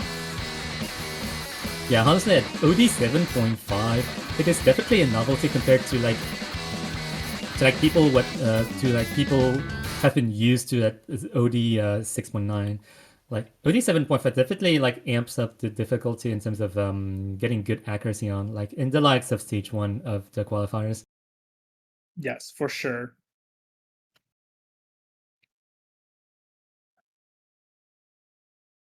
But yeah, on to the next wildcard, the last wildcard actually. It's gonna be another custom coming from Koyori-chan, also known as Sanae, coming from China, and that is going to be the first VTuber pick of this tournament. It's gonna be coming from Hoshomarin. It's gonna be a kind of custom cut of Ahoi Waira Hosh Kaizokudan. Yeah. You know what, Patsu, you take away with this, because you did work on this map slightly. So, why don't you take it away? Well, I basically did the cut, and so I kind of advised. So at first, Sanae, Koyori-chan, that is, kind of came up with a TV size cut of it, but we kind of extended that to kind of turn this pick into a consistency-based type of wildcard. So this pick definitely settles, definitely nests in a lot of like release difficulty and like coordination as well, like with some of the staggers here and there. And clocking it at OD 8.0, it's definitely not a simple pick to like get good accuracy on. But I feel like the snaps, as straightforward as they are, watch out for those shields, by the way, they are really chokeable. But like looking at those snaps, they're definitely like sharp shootable to some extent. and it is why it is at OD's 8.0. So yeah, this is going to be one of our longer picks actually, with 3 minutes. So Yeah, like I kind of described it behind the scenes as a pseudo tiebreaker. It's like if you wanted to pick a tiebreaker from the pool, well, here's one, I guess.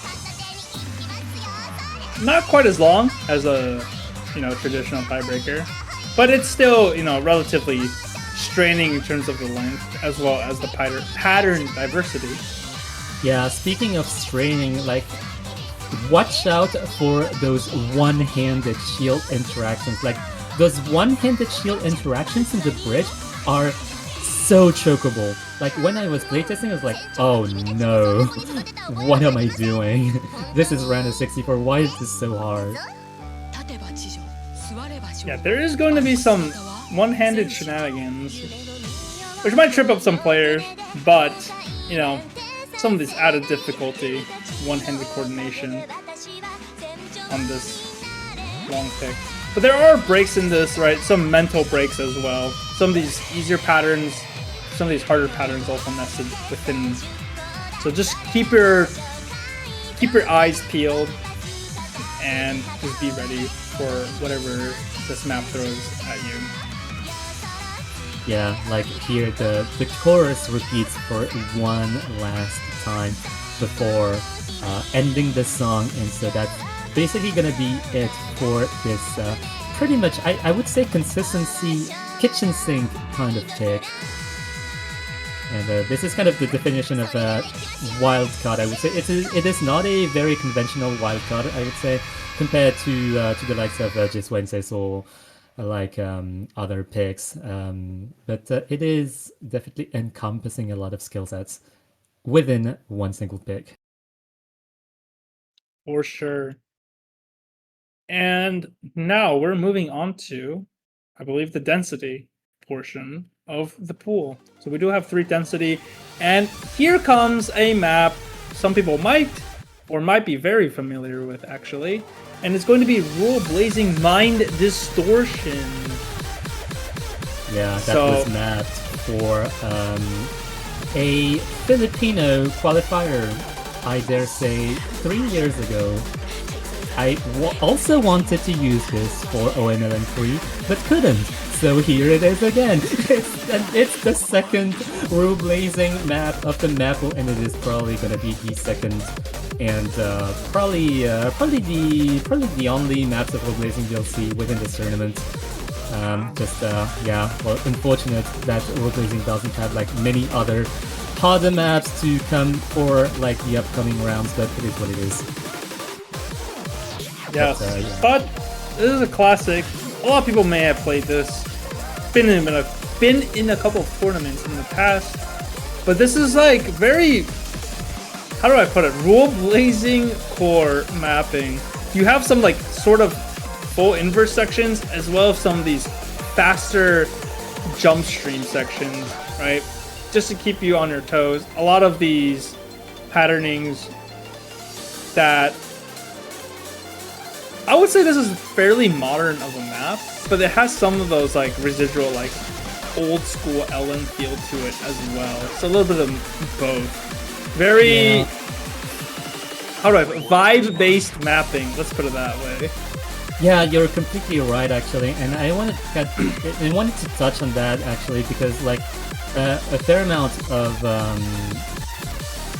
I think like the point of this map being in the density section as the density one is also to kind of settle in the concept of fast coordination.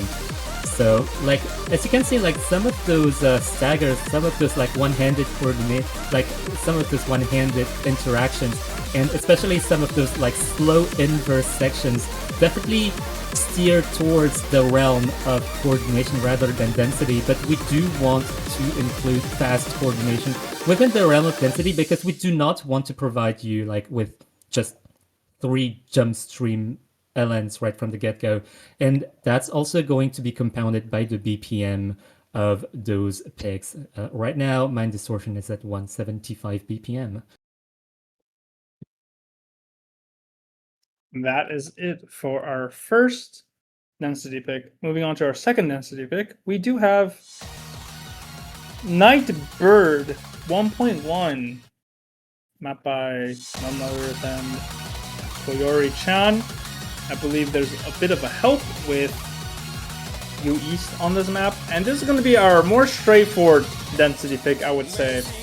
A little bit reminiscent of stage 3 from Qualifiers. So you have like these faster, lighter jump stream patterns on your density pick. Very straightforward 1/4 snaps. Yeah, like honestly, like that's the most reminiscent kind of type of density that you'll see. Like that is pretty much the closest you'll see from quote unquote NWC density. And I feel like density 2 is going to be solidified as like we're gonna try to find like somewhat reminiscent to like NWC level of density types of density. Density number 1, like the previous density pick was definitely a lot more coordination demanding than this, which is like more straightforward in terms of snapping and also in terms of one-handed coordination also. Thanks to Koyori-chan, also known as Senai. That is their second test map in the Mappool, as well as used for the edits and like balancing and so on. Yeah. This is like another pretty short map, clocking in at 2.5 minutes with a small break in the middle. This is just like your pure consistency jump stream patterning, as Papi may have mentioned. So I expect either some players who are just super proficient at this kind of patterning just to crush this map altogether. Yeah, that's also reflected in the OD. Like we expect high scores on this, so we wanted to like put the emphasis on like getting good accuracy in those straightforward snaps. So it is at OD 8.0 as well. Also clocking it at BPM 185. Like compared to the previous pick, going from 175 coordination based to 185 straightforward. I mean, you can guess what density number 3 is going to be.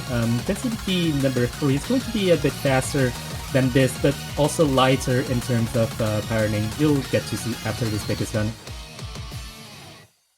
Yes. So yeah, that is the style of pooling that we are pretty much going to have, at least for early game density. When more density picks are going to come in to starting from mid game, it is going to be a bit different because we are going to have to come up with different ways to provide you with Mappool variety. But I do believe that like this type of Mappool structure does provide you with kind of the most Mappool variety that we can provide for a Mappool this size. Anyways, going into density number 3 is going to be my map of Yes. Anyways, to those who are in dire and desperation for some horse girls in your life, look no further than to Pachiraja's own map, Yume no Kakeru cut version from your hit gacha game from Japan, Uma Musume Pretty Derby. And this is going to be your third and last density pick of Long Notes, which is going to be clocking at the fastest BPM at 195 with the lightest patterning of the 3. However, just because the BPM is faster doesn't mean it's going to be easier or harder. You will see a variety of patterns in this map. And Padu, why don't you take it away since you did map this after all? Yeah, absolutely. Like I purposefully like pattern the rise to not like include too many jumps. Like it is definitely like oriented towards like quote unquote single stream density, but also in a way that fast coordination is like not negligible. It's definitely like oriented towards vocal representation in terms of like emphasis. And also it does a pretty short pace. It's like 1 minute and 45 seconds. I did not want to map like the TV size of it because I felt that it was a tiny bit too short, so I kind of extended it a little bit. coming from what I had. Some of those patterning is a little bit trilly in terms of like raw, quote unquote, rice patterning, but here and there it is still through and through a NLN map. Also, like the logic I had going for this 195 BPM map is that we had a 175 BPM map, we had a 185 BPM map. I was looking for a song that was then 195 BPM map. I was playing Uma Musume at the time. I tapped into the BPM of this map as it was playing on the game. I was like, this is 195 BPM. It is a banger. I'll just speed map it. It's fine. Also, noodle bath is Noodle a bath. joke to rice shower for those who are uneducated. But anyways, Anyways, that is gonna be it for our Mappool showcase, really. So I hope you appreciate like the variety that we are providing you. I think like this Mappool structure makes sense, like from a Mappool level, but it does still have to be proven by the players because most and foremost, like the Mappool is made for the players. So we look forward to some of your feedback, especially like on Discord, in the Mappool feedback channel. So feel free to let us know your thoughts about this Mappool. yeah, there's a lot of noodling going on in this entirety of tournament. So we do want feedback. Please let us know, as Patra has said. And yeah. But yeah, I think it is actually time to say goodbye as far as commentaries go. So do you have anything else to say? See you next time, as Osu would say. Isn't that correct? Yeah, I'm finally going to sleep at 4 a.m. right now. That is wild. 4 a.m. He has to work tomorrow, guys. I have work in 6 hours, man. No, It's okay. No, even he will 5 sleep hours. on his Zoom meeting in work. It's okay. Yeah, it's fine. Anyways, goodbye. Good See night. you next time.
Mr. Tanakasato, it seems like you couldn't really take your own beating, huh?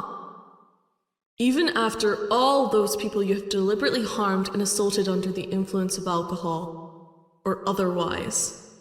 Just thinking about that makes me feel sick to the core. You deserved an illusion much more torturous than the one you just saw with your very eyes. It no longer matters now. You will face judgment in the cold mirrors.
Wait, I didn't plan this post-credit scene. Hi again. This was a little tit for tat. So that was our first original song for the tournament. So shout out to the Beat Wizard for this song, and also for the lore reveal. GFX Polychromatic and well, Poly. VXX, Poly, and second of the three, and Mappers, the Funk and Felix Spade also. So Felix Spade, one of the legends who saved mLN3, coming back for mLN4, and the Funk also from Thermodynamics, the technical pick at number 3. So yeah, that is a little bit hard for RO64, but it is worth putting that. We do want the tiebreaker to be harder than the mainline RO64 Mappool, so that the people who kind of deserve to go into later game, go into later game.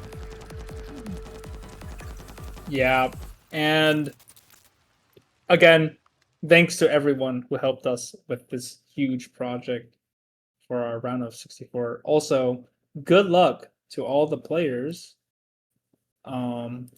that qualified for this event, all the top 64 players. Hope you guys will see and practice some of these custom maps that should be available very soon. Once, I think some or the European and Asian mappers will wake up in time to upload their maps. But we do have something else, right, Patu? Yeah, we do have something to announce. Yeah, for those who didn't necessarily qualify to this tournament, we do have a side event. You'll get more information on, like, full information on Discord, but just to give you the gist of it, like right now, it is going to be a side event involving getting scores, getting a leaderboard on this original song, this first original song, and as you'll come to know. As these original songs come and go into the tournament, you'll be able to participate even if you didn't qualify, even if you didn't even sign up for the tournament. You can play this map and like submit your scores and get some prizes actually. Yeah, so with each submission, or you can submit an infinite amount of times actually, but once we tally up the scores, the top scoring individuals will get these tickets, with first place being 5 tickets, and then all the way to 8th place being 1 ticket, which these lucky draw tickets will associate with a prize in the future. But with each of these custom songs that we have, there will be a chance to participate in this said event. So this will be our first custom song, a little old tit for tat will be our custom song number 1, in which you guys will be able to participate in. Yeah, I dare say, like, what, like, you may ask, what are those tickets for? Is this for gacha?